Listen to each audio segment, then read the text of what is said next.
اعوذ باللہ من الشیطان الرجیم بسم اللہ الرحمن الرحیم وبہ نستعین وہو خیر ناصر ومعین اما بعد قال اللہ تبارک وتعالی فی قرآن المجید وفرقانہ الحمید وہو اصدق الصادقین وقولہ الحق بسم اللہ الرحمن الرحیم والسارعوا الى مغفرة من ربکم وجنة عرضها السماوات والارض اعدت للمتقین.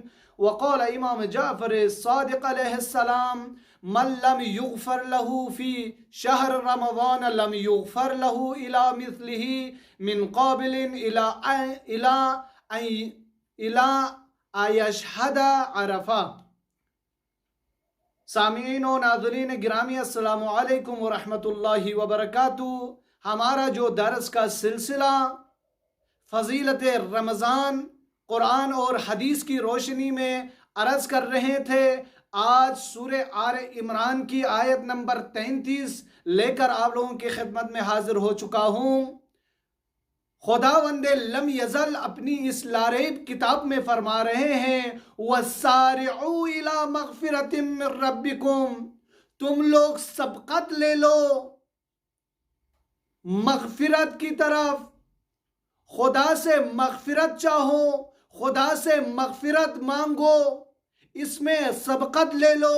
وَجَنَّةٍ، اور جنت کی طرف جانے کے لیے سبقت لے لو.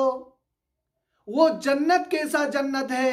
فرماتے ہیں عرضها السماوات والارض، وہ جنت جس کا عرض، جس کی لمبائی چوڑائی وہ زمین اور آسمان سے بڑا ہے، اس جنت کے لیے تم لوگ سبقت لے لو.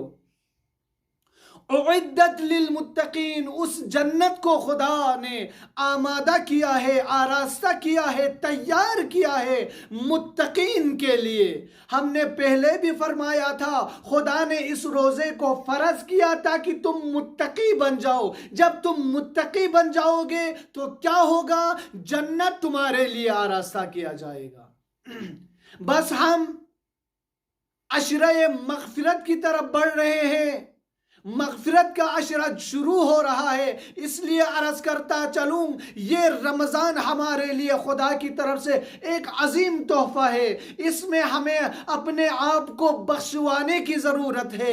اسی لیے امام جعفر صادق فرماتے ہیں من لم یغفر له فی شہر رمضان، اگر کوئی شہر رمضان میں نہ بخشوائے، اپنی مغفرت نہ لے لے، لم یغفر له الى مثله من قابل، وہ آدمی نہیں بخشوا جائے گا، پورا سال وہ گناہگار ہی رہیں گے. کب تک؟ الا یشہد عرفہ، جب تک اس کو عرفے کی اس روز تک وہ نہ پہنچ پائے، اس وقت تک اس کو نہیں بخشا جائے گا. بس عزیزان، ہم کہتے ہیں کہ یہ مغفرت کیا ہے، غفرہ کیا چیز ہے؟ غفرہ غفران سے نکلا ہے، اس کا معنی ہے پوشیدن، چھپانا، کسی چیز کو چھپانے کا ہے. قرآن کی نگاہ میں دیکھا جائے تو کہتے ہیں خداوند کریم اپنے بندوں کے گناہان کو چھپا دیتے ہیں، اس کو کہتے ہیں مغفرت. یہ مغفرت قرآن میں 234 مرتبہ ذکر ہو چکا ہے، اور قرآن کی 12 آیتوں میں خدا کو غفار، خدا کو غفور کا نام دیا گیا ہے. یہ عربی لفظ میں صیغہ مبالغہ کہا جاتا ہے. مبالغہ یعنی بہت زیادہ بخشنے والا. خدا بہت زیادہ بخشنے والا ہے اپنے بندوں کو.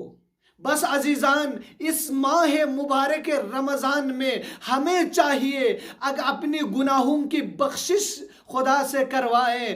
اگر ہم نہ بخشوا جائیں، اگر ہماری گناہوں کی بخشش نہ ہو جائے تو کیا پتہ روز عرفہ ہمیں نصیب ہوگا بھی نہیں. اگر عرفہ سے پہلے اگر ہم مر جائے، اس دنیا میں نہ رہیں، تو واقعاً بہت افسوس ہے، واقعاً ہم بہت گناہگار گناہوں کی زندگی میں غرق ہو کے مر جائیں گے۔